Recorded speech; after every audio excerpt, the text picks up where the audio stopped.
Hey again! Today I want to talk to you about two things. The first is that my blog is now up and running. My blog is at www.consultingforrookies.com, and I'll also make sure to include the link in the description box below. On my blog, you'll find things like my YouTube videos, my book, 25 Things They Don't Teach in Business School, as well as detailed and informative articles regarding career development and business. My last article on my blog was the 15 signs that your manager is trying to force you to quit, lay you off, or fire you. And I also have articles on how to be a superstar at work, how to prioritize your projects efficiently, and other great things like that. The second thing I want to talk to you about is the one quick tip that will turn your resume around and make it more effective. To make your resume more effective, what you need to do is you need to quantify what you did. For example, let's say you work in sales. You might put in a line on your resume saying, I sold computers. Let's say you sell computers.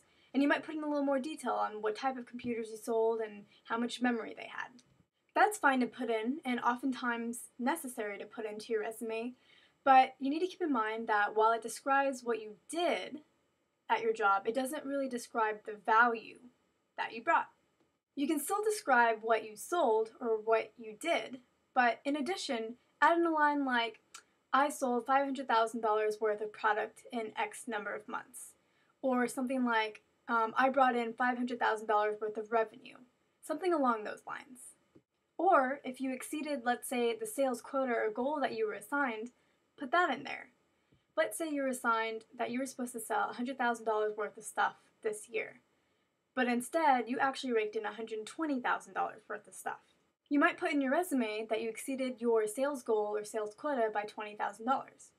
Or, even better, you might say that you exceeded your sales goal by 20%. Play around with different number formats to see what portrays your work the best. And don't be shy.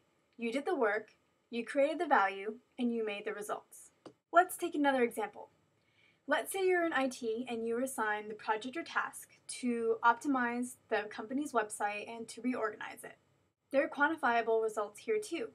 Maybe you reduce the number of clicks it takes somebody to get from one place to the next place. Maybe it used to take people 8 clicks to get from one part of the site to any other part of the site, and now you've reduced it to where it only takes them 4 clicks.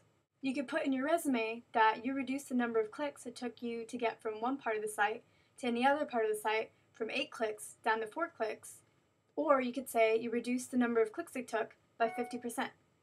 In my book, 25 Things They Don't Teach in Business School, I talk a lot about data and why you should use it to prove a point whenever you can. And really, I guess, when it comes to your resume, you want to put data in your resume because it makes what you did at your last job mean something. You could say, I sold computers, but what does that really mean? When you say, I sold computers and I sold a hell of a lot of computers in a short amount of time, that means something. Take a look at your resume and see where you can quantify things. You won't find it for everything, but I bet if you take a serious look, you'll find a lot more areas where you can put quantifiable things in your resume than you would have thought. I hope that helps. If you have any questions, leave a comment below. Don't forget to check out my blog. The link is also below. Subscribe to my channel. Other than that, until next time.